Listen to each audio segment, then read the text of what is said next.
President Donald Trump has brought something of a sea change to the military.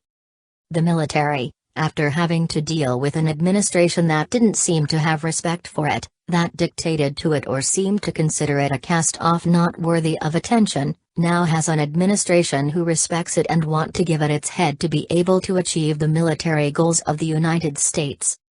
But that isn't making the liberal media happy, who is as frightened of use of the military, just as the Obama administration was. From Washington Times. The Washington Post in particular yesterday was upset that Mattis is annihilating the terrorists so effectively. A military policy run solely by the Pentagon creates confusion, writes the Post. One reason the left is upset is that having a warrior in charge of fighting a war shows how incompetent and purposefully feckless the Obama administration was. What a concept that actually allow the military to do the job that it was trained to do. And that reliance is placed upon those who actually know of what they speak. A principal part of that change, in addition to Trump, is U.S. retired General and Secretary of Defense, James Mattis. Mattis changed the policy against ISIS from one of attrition to one of annihilation. We're not the perfect guys, but we are the good guys. And so we're doing what we can, said Mattis recently on the Sunday talk shows.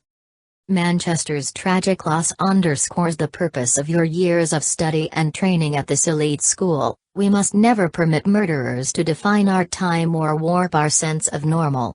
This is not normal, Mattis declared while speaking to the graduation cadets of the U.S. Military Academy at West Point last month. Mattis said the aim was to take ISIS out where they were in the Middle East, to not allow them to return to wherever they came from.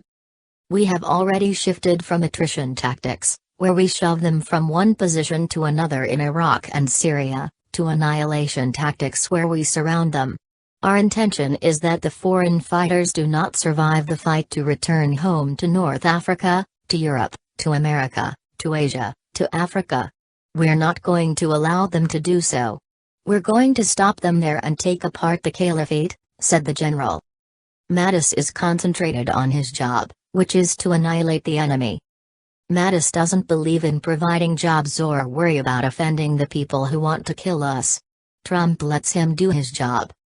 To paraphrase the general, we're just going to kill them all. Amen.